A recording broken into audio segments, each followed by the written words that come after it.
of the Final Four are going to be in the big showdown round. The Barrel Racers have done a wonderful job at giving us the qualifiers who will have a showdown of their own against the top 10. As we get ready to take you to it, it's a pleasure to have Fallon Taylor in the booth. I've really enjoyed the opportunity to work with her in the semifinals in Mesquite last week. And Fallon, it's good to stand up so everybody can see. There you go, Wade. I'm so glad to be back. This is the most exciting barrel race I've ever had a chance to be a part of. And it's really exciting because we don't know how fast we're going to have to be to get these girls back in the top 4. All right, and something that is a bit of a concern of yours is the end of the barrel race and that very short alley. There's a very short alley for these girls that have to stop closed to this front. And I was afraid somebody was going to get a barrel racer in their nachos. So they've revised the end of the alleyway to have a big banner so that nobody ends up over the top of that fence. These horses are going to be running hard, and this is for $1 million. So I don't see anybody pulling up before the end of their run. Let's take a look at the 10 qualifiers that may have a shot at the million or a piece of the million, and a lot of experience and some new names in there, Fallon. There's some of my favorites in here. June Holman, of course, is the world's fastest grandma. She's on an amazing, amazing horse. Clint Sherlin, the very first guy to run in a rodeo against women. So this is history in the making. And a bunch of my favorites in here. So Caitlin McLeod's got $1 million smile. Let's see if it can bring her $1 million check. Well, she really does. And if they can beat the top 10, but boy, the top 10 is going to be big.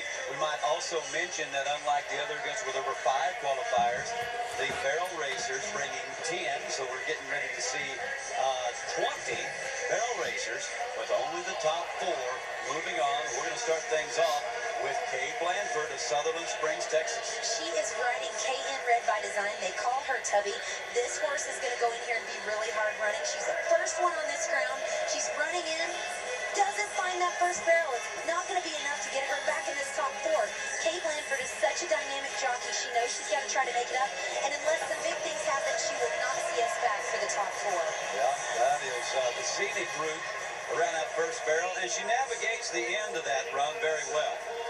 Now let's take a look at that first barrel, and is there anything that you see that could have went different or maybe helped her out on that first barrel? There was a lot for Tubby to see in here. As Kay sat down, she did not want to hit this barrel. She tries to really, really jockey in here and get around this first barrel and just didn't end up making it happen.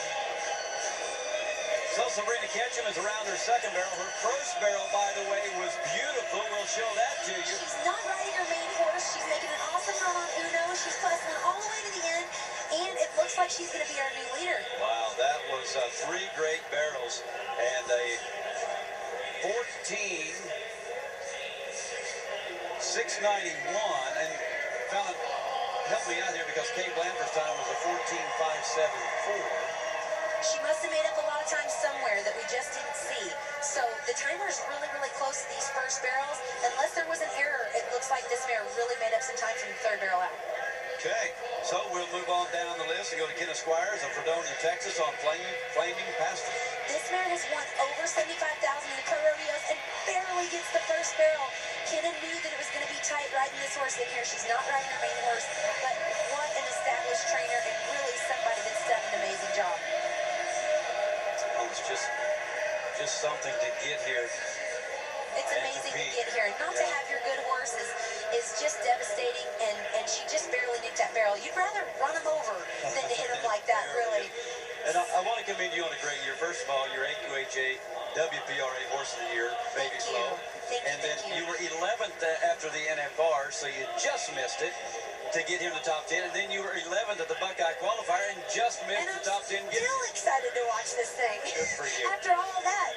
Here's a lady that has been to the NFR on a couple of different horses now, Jane Melby. She got a lot of experience at a high level training horses. Jane Melby is currently sick with pneumonia. She has been hospitalized for the last several days. She is still such a top hand that you can see her making this amazing, amazing run on Blackie. She calls him Blackie. She yells to him all the way out. She is not going to let up before the timer. And if you can see it, 14:16.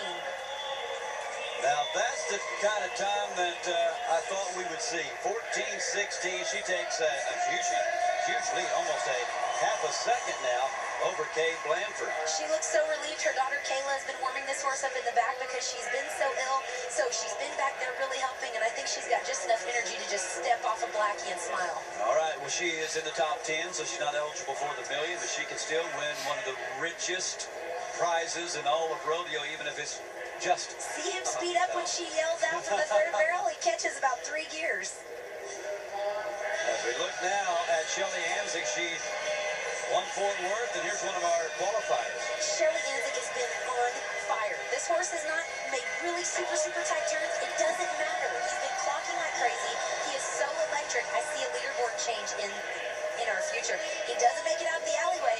I don't know what that means in BBR rules, but he still crossed the timer line before that error. And did so in 14:127 to take the lead.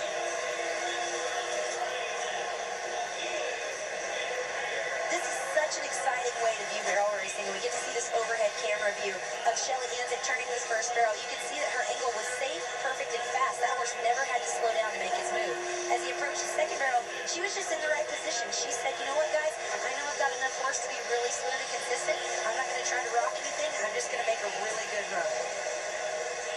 Well, it was 14:127, and your prediction as we are 5 into this field of 20 on whether that time will hold up. I think it's going to take a 14-1 at least to get in. Maybe a 14-2 will sneak in. I don't foresee a lot of these girls taking big chances. I hope that they, really go in there and make good, clean, fast runs. But again, you can't leave anything on the table. You have got to leave it all out there. You've got to be in the top 4 to make a run at that million. So we're taking just an opportunity to groom after these 5 barrels. Here's you're watching the barrel racing at the American live here on RFD TV. And getting set is, I believe we're going to Shatta, Brazil. And one of the big stories coming in here was Trevor and his wife Shatta would have an opportunity at winning over $700,000 if the $1 million isn't divided up among the qualifiers. If it pays $225,000 apiece, then hey, that's a pretty good payday for the Brazil family. Not going to happen though. Didn't quite get there in the team roping, but still got a shot to double dip. He's going to get some money in the calf roping perhaps. And Shatta now is riding not the horse she went to the NFR on last year. She is riding HPQ Smokin' Rascal. This is a homegrown talent from Colorado. Hayden Siegel King rode this horse in the college rodeos. She's taken a lot of our money at the pro rodeos too. They're at home biting their fingernails waiting for their horse to run. Shatta borrowed this horse just before San Antonio, won a round, jumped riding him, went to San Angelo, rode him again, won a lot of money. She is pretty amazing. Tammy Seamus there on camera, and she is getting close. She'll follow Shatta in the order. And now we're ready to see what Shatta can get done. She qualified for her first NFR 2013. You see her husband Trevor. This is a tricky little horse to ride. He needs a little bit of help getting in. He is a rascal. This horse runs really scattered. He is fast. I mean, this horse is one of the nicest horses in the country, and Shatta rides him unreal. She is really skilled. She rides this horse really great, and he's going to launch when he takes off. There you go. He's going to give her the ride of her life. Here comes the rocket. She misses her first barrel, but guys, Rascal's fast enough to really make it up across the pin. She's got to ride him hard up into the third barrel. I see her going to a whip if she's going to. She just barely snuck around it. She did. She whips him on out. This horse is so fast, though. And he is scalding across the finish line.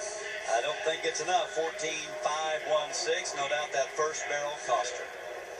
She was really fast coming in the pin, and again, that start of him being a little bit sketchy wanting to come in that arena probably threw her timing off a little bit, but she rides so good. I want you to see her coming around this first barrel. She's trying to get him back in line. He's so much horse that, of course, she's only 4/10 off the field with such a huge turn at the first barrel and sneaks by the third barrel. So awesome. Good job for her, because a lot of us would not have been able to make it around that barrel. Tammy Seamus around her second barrel. She was a little wide on her first as we were watching that replay. A little wide coming out of the third barrel out of Prineville, Oregon. Tammy's riding another horse that can make it up. He slams to a stop. She runs at 14:45. She's got to be proud. She's currently in there. She is third right now with a long list of talented barrel racers to go. So So it's Shelly Anzik with a 14.127, Jane Melby's 14.167, and Tammy's in there with this run. That first barrel's tricky. You know, we typically run at arenas that are 15 to 18 feet off the fence. This first and second barrel is about 30 feet off the fence. Plus, there's concerts going on in the middle, two arenas. It's very distracting. So these girls have got a lot to think about. But this is such a high-level group of girls. They definitely have the skill. They've watched a few more, expected to get faster now that they've seen the timing of this first barrel. Here's Christy Laughlin out of Colorado. She nails it. She is riding hard across there. Movement is so dynamic. Rocks around the second barrel, and she goes to her whip. She knows she wants to keep it clean. Oh, Christy. Just barely. That could have been a $100,000 mistake right there. It sure could have. Oh, my. What a heartbreaker for Christy. She's such a hand. She has done such a great job on this mare. They're always a contender for big checks. And so we're going to watch her go into this second barrel. She sneaks around it and decides, hey, I'm going to go to my whip and really hustle her in here. She comes in, just drops a little bit early, and man, we all know how this feels. It's a heartbreaker. So a 5-second penalty is going to take her out of it. If we go to the gentleman here among the top 20 at a qualifier, here is Clint Sherlin out of Athens, Tennessee. Let's make history. Here comes our first man to compete in the rodeo setting, Clint Sherlin. They are fearing this little red horse right now. He is smoking. That's the best second barrel we've seen. He picked his leg up to get around that barrel. He was afraid his horse might not want to run real free, so he's going to hustle him out. 14:30. He's in there. It's really exciting. Yeah, third right now behind Melby and Anzik with a 14:30. Clint Sherlin, Bully by Design. Bully by Design. He's got the same sire as Slick by Design and KN Red by Design. Sneaks around that barrel, picks his leg up. He's an athlete. This is what we expected from the guys in the barrel racing industry when they came in there and let them in these qualifiers. We expected to see some really cool stuff like that right there. You know, that first barrel, in my opinion, Fallon, that horse was wanting to, or didn't see the barrel, was wanting to go by, but, you know, having some extra strength being a man, he was able to get the nose, and wasn't as bad as it could have been. This is the kind of athleticism we expected to see when they open this up to these guys, and it's going to make things very, very exciting, and we're pulling for him to make it into the top 4 so we can really make some history. Kaylee Bass will go now. She's riding a brand new horse. We've never seen her on this horse. She's only had her for about 30 days. This horse is related and trained by the same woman that trained Cowboy Dan, her awesome horse that she's been to the NFR on. She's ridden this horse about 3 times, and we're going to see a brand new side of Kaylee on this mare. Oh, wow. Well, she didn't just barely knock that one over. As you said earlier, she's going to knock one down, knock it out of the arena. She did. I think Kaylee was really trying to make some money here. She was checking out the angle from all the other barrel racers and trying to see what she had to do to get that perfect first barrel. Starting to get faster, these girls are starting to have to take a little bit more chances to stay in there. As we see her come into this first barrel, she's set up really, really perfect and knew that she needed to be tight. Unfortunately, a little bit too tight. What a look. What a look. Cinch Cam doing a great job once again.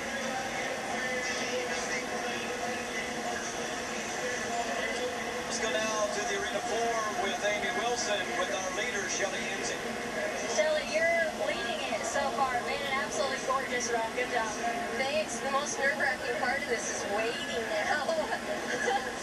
I know, I noticed as all you girls were warming up and sitting around here just looking around at the different expressions.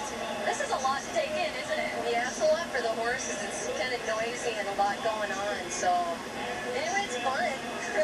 Yeah, it was a little bit of a wreck back here when they shot off all the fireworks and had the fire and stuff at the beginning. And a huge crowd, obviously.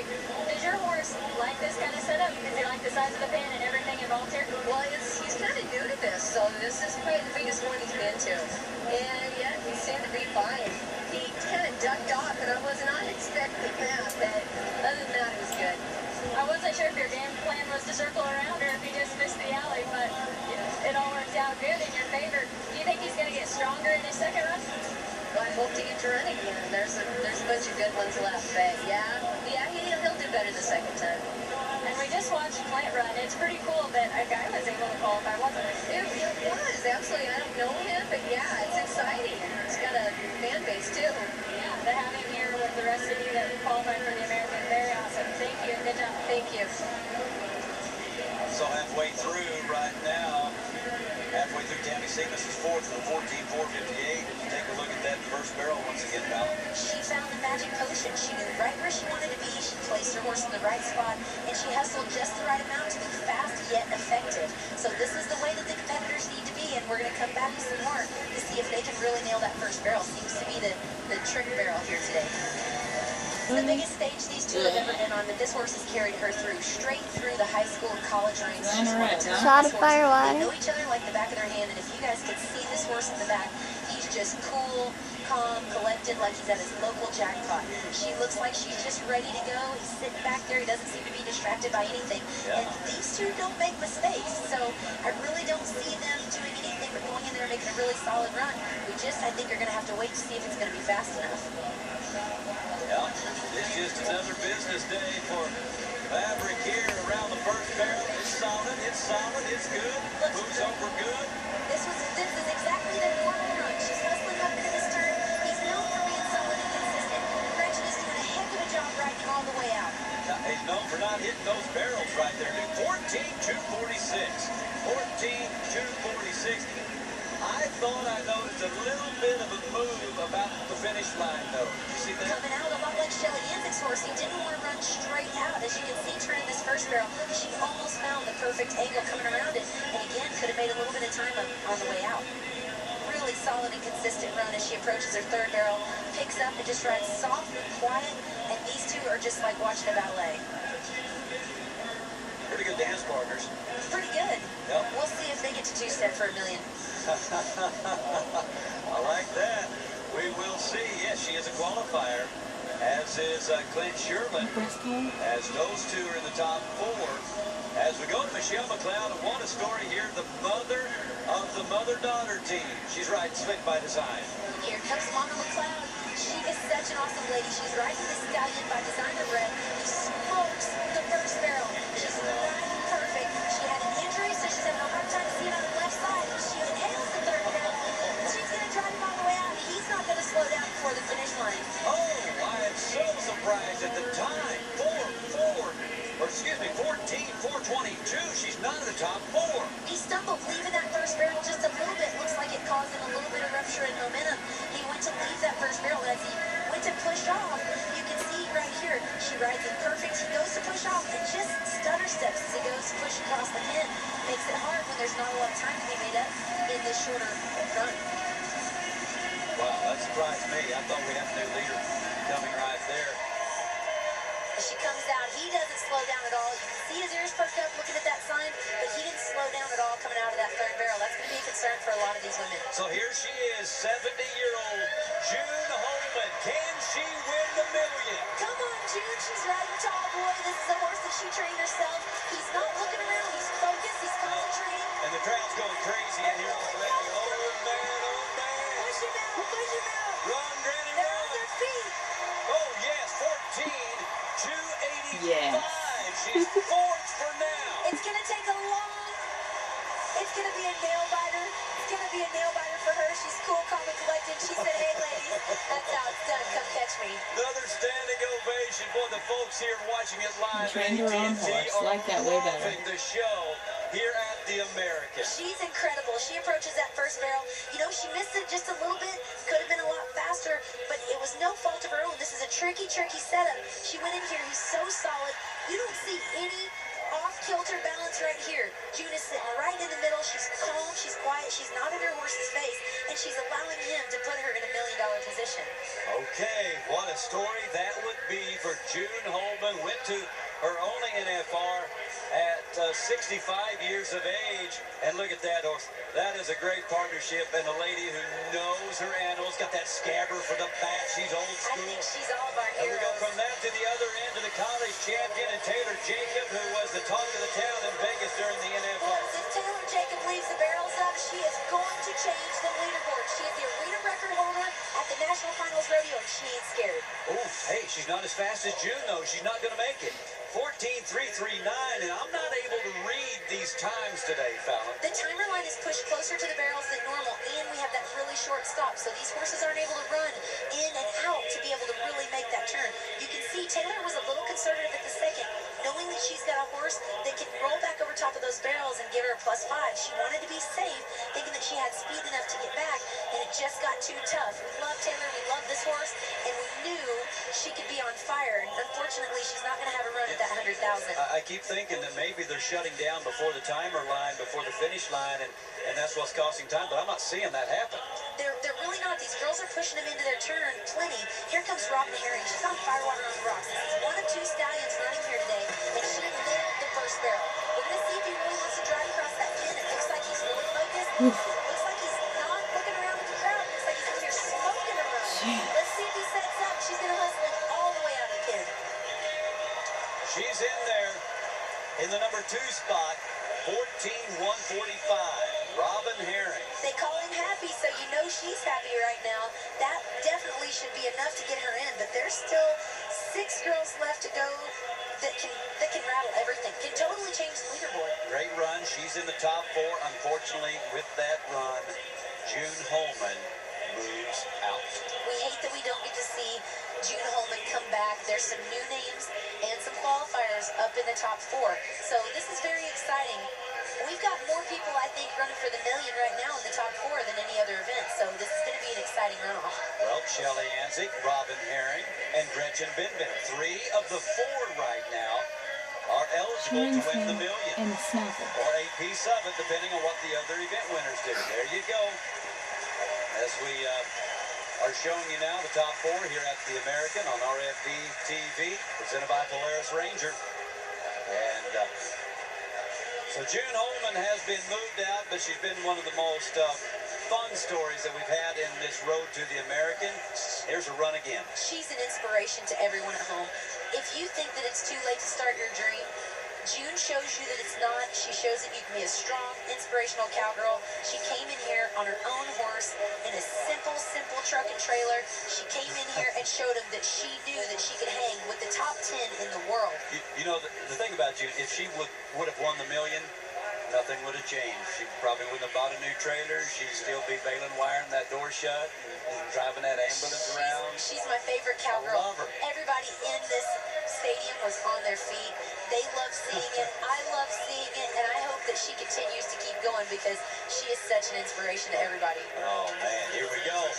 So, Lisa Lockhart and Louie, they nailed the first barrel. Hits a little bit, but it's still standing. She rocks it, but doesn't go down. She's not going to hit this third barrel. She's going to drive him as hard as she can up into it, drive him out. Now, let's just see if it's fast enough. Oh, yeah. Yeah. Yeah. She is the new leader, 13,983. Jane Melby now is on the bubble at 4. Gretchen Benbenick is out. Lisa Lockhart with an absolutely smoking run. You can rock it, you can knock it, but you can't let it hit the ground. She runs in here with the absolute perfect angle, comes back, lifts her leg up, and this is why she is a $1 million cowgirl. It's not by mistake that anybody is here. These girls earn their spots here.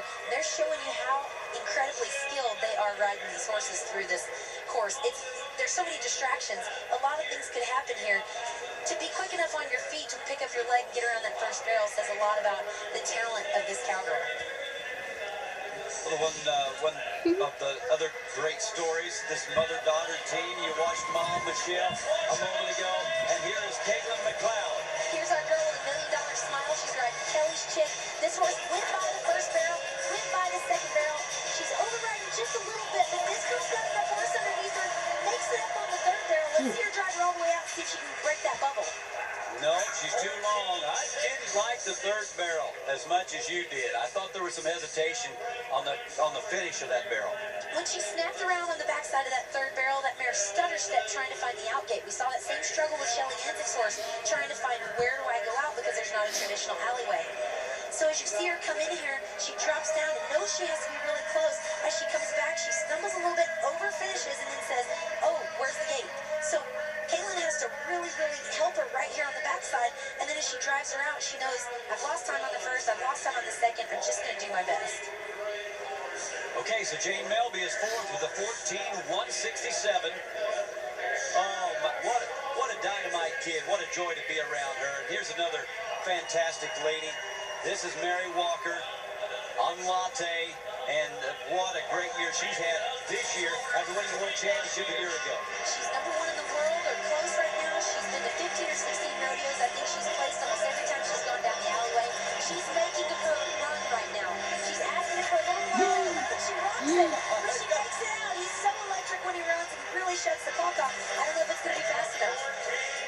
14:3:67.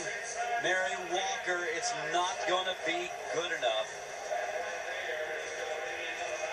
So, unfortunately, Mary Walker will not make it back to the showdown round.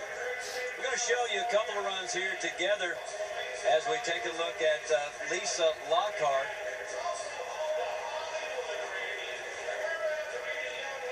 And then Caitlin McLeod.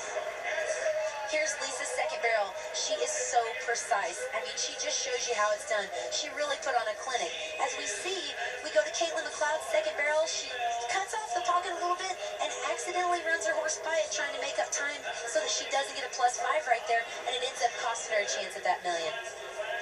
So with 3 to go, 14:167, the time to beat. Here is the stunt woman from California, Erin Riccati. She is gutsy. She's riding a horse owned by Ruth Hayslip. That's a former NFR qualifier. This horse is so deceiving. He looks like he's just cruising. Oh, no! You can see as he went across the pin, he really didn't know where to go. He kind of scotched a little bit. This is a champion Derby horse. This should not speak for his whole career as he's looking around, just having a hard time figuring out where to go. This horse has been a champion. As he runs across there, he just got her out of position, and she made a decision to try to get back over top of him, and ended up going by that barrel. Really, really cost her. I know she's just devastated. Okay, we've got to move on. Let's go now to the 4-time world champion. 2 more to go. Sherry Serby. Here's the lady placed in all 10 rounds of the Wrangler National Finals Rodeo. She is the queen of precise. You can see she puts that mare right where she's supposed to be. She's riding the horse with the most heart. Stingray loves this type of setup. She doesn't care about all these distractions. She's going to go in there and, of course, be tight, perfect, and precise. As she drives her across the finish line, still not enough. Still not enough. Sherry Serby can't get in there. Jane Melby is fourth with a 14:167. Lisa Lockhart leads. Shelly Anzik, Robin Herring is in there. 2 of the 4 are qualifiers, and 2 were already seated. With 1 more to go, they're gonna drag after 5. How'd she lose time? Sherry is the queen of consistent. She comes in here and sneaks around this third. Looks like Stingray just really didn't fire across the pin like she normally does. A lot of these horses are rodeo horses. They know that they need to preserve themselves. A lot of these horses are used to running in the average. So you want to be able to have a horse for 60 rodeos a year. They're not going to go out here and really overexert themselves where they may get in trouble. So had a little less run than she normally would have. Lisa Lockhart really stuck it on them this time. So it's something that, you know, a lot of these girls are going to walk out disappointed, but they know they were at the first American and had runs right there with the best in the world. So as they're grooming the arena, I'm going to bring Tom Murray in here, and I just found out from our friend Rob Smith, I did not know that June Holman was H.P. Evetts' sister. Thank you, Rob. Well, I didn't know that either. There you go. A little rodeo trivia for you. Yeah, we learned something. World every day. champions. Good thing they got these fancy phones where you can get this information. Telling you. All right. So Charmaine James making a comeback. What can you tell us about this horse? Charmaine's riding a horse named James Jolly Taylor. He's a 13-year-old gelding by Streak and La Jolla. This is a horse that doesn't have a big win record, but who cares when you're carrying 11 world titles on your back? She's a $2 million cowgirl. She's been there. She's won that. She's just an absolute legend. Who cares what the horse has won? She could go in here and win $1 million today and change his entire history. And she's calm enough. She knows what she's doing. She looks like she's done this every day. She just looks like she's going to get a Coke from the concession stand right here before her run. Is that something that you're born with, or is that something that out of years of competition you can develop? Anybody can develop? I think anybody can develop it, really. This is something, you know, Shakespeare says some are born great and some achieve greatness, so it just kind of depends on the person. I think Charmaine has ice running through her veins. She trained an outlaw and won 10 world titles on him, so I'm pretty sure that this lady has ice just running straight through her veins. She knows what she needs to do here. It's incredibly fast. It's going to take a 14:15 to get her in the top 4. I believe she can do it. We're going to find out. Here goes Charmaine. And the barrel goes down. As she went to make that perfect first turn, she set him up just a little bit too much and overrated, just trying to work. Some days your horse wants to work a little bit too good, and darn it, he did. It's going to take her all the chance, and what a spin in the top 4. sure would have. Oh, it's so disappointing. 101 plus 5 and oh shucks. What a legend. Maybe she'll crack out next year and go. Looks like she's got a horse. As she asked him right here, he just worked too good. There's really no fault of anybody's besides he just rated a little too hard coming into this turn. You can see she's just poised, cool, calm, and collected. Goes ahead and makes the rest of her run and makes a 14-1-0 look easy. Long strided and can cover the ground and carry the mail. He doesn't look like he's running. Pretty broke too. This is just exciting to see. Oh, it has been a great day to watch these legends right now. Let's go to Amy, who's with Lisa Lockhart, who's moving on. Lisa, you had a 13-second run. Absolutely gorgeous. Got a little close on first, but you always just ride so well. Well, thank you. You know, it's kind of tough going that first barrel with not a very long alley, so it happens pretty fast, and I wasn't sure that he saw it, and I almost shut him down too soon, too much, but it worked. Is Louis the type of horse that gets better having to make 2 runs in one day? You know, it doesn't seem to bother him, so we're anxious for the next hour to happen. And you were standing here when we watched Charmaine, and you were just as disappointed as everyone in this building. But how fun was it to get to compete at the American with Charmaine James? Absolutely. You know, and I knew she was coming, and I texted her a month ago and said it's going to be so good to see you out and about. So it was great, and I wish she could have kept it standing. We all bet. Well, good luck coming up. Thank you. All right, thank you to the Better Barrel Racers. They did a great job. For more information on them, go to betterbarrelracers.com.